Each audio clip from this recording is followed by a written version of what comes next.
साधु संतों की उपस्थिति में दीपक हल्दर का भव्य नामांकन, जीत का जताया भरोसा। डायमंड हार्बर विधानसभा क्षेत्र के चुनावी दंगल में भाजपा उम्मीदवार दीपक हल्दर ने एक बार फिर अपनी सक्रिय उपस्थिति दर्ज कराई है। एक भव्य शोभा यात्रा के साथ अपना नामांकन पत्र दाखिल कर उन्होंने औपचारिक रूप से अपने चुनावी अभियान का शंखनाद कर दिया।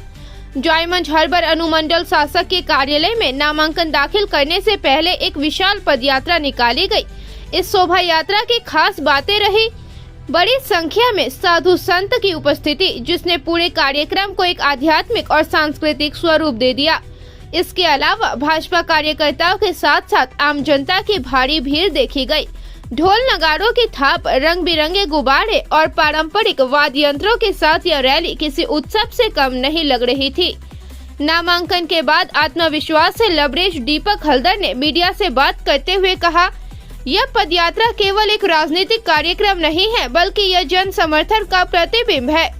डायमंड हार्बर की जनता बदलाव चाहती है और वे उम्मीद भरी नजरों से भाजपा की ओर देख रहे हैं। उन्होंने आगे कहा कि वे अपनी जीत को लेकर 100% आश्वस्त है और जनता का प्यार ही उनकी सबसे बड़ी ताकत है। दीपक हल्दर का राजनीतिक सफर काफी दिलचस्प रहा है। वह पहले टीएमसी के टिकट पर इस क्षेत्र से लगातार 2 बार विधायक रह चुके हैं। 2021 के चुनाव से ठीक पहले वह भाजपा में शामिल हुए थे।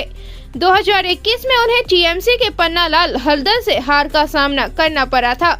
हार के बावजूद भाजपा ने एक बार फिर उन पर भरोसा जताया है, जो उनके क्षेत्रीय पकड़ को दर्शाता है। डायमंड हार्बर में मुख्य मुकाबला टीएमसी और बीजेपी के बीच ही माना जा रहा है। हालांकि नामांकन के दौरान दिखाई गई इस ताकत ने डायमंड हार्बर के राजनीतिक समीकरणों को गरमा दिया है। अब देखना यह होगा कि दीपक हल्दर का यह आत्मविश्वास चुनावी नतीजों में कितना तब्दील हो पाता है। समर्थकों का मानना है कि क्षेत्र में परिवर्तन की हवा बहनी शुरू हो चुकी है। মানুষের তৈরি শুধুমাত্র সবাইয়ের অপেক্ষা।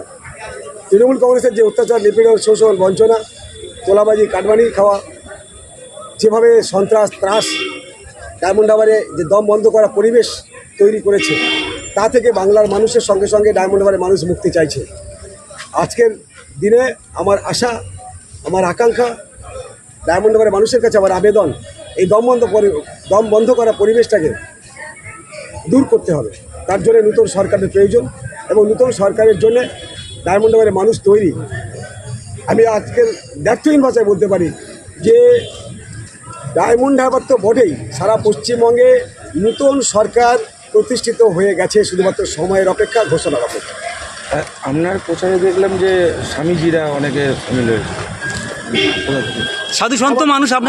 আমাদের এই র্যালিতে হিন্দু, মুসলিম, জৈন, খ্রিস্টান, বুদ্ধিস্ট সর্বস্তরের মানুষ ছিল। আপনারা হয়তো লক্ষ্য করেননি, দেখেনি বা বিভিন্নভাবে ছড়িয়ে ছিটিয়েছিলেন। আমরা সর্বস্তরের মানুষকে সঙ্গে নিয়ে আমরা কাজ করতে চাই।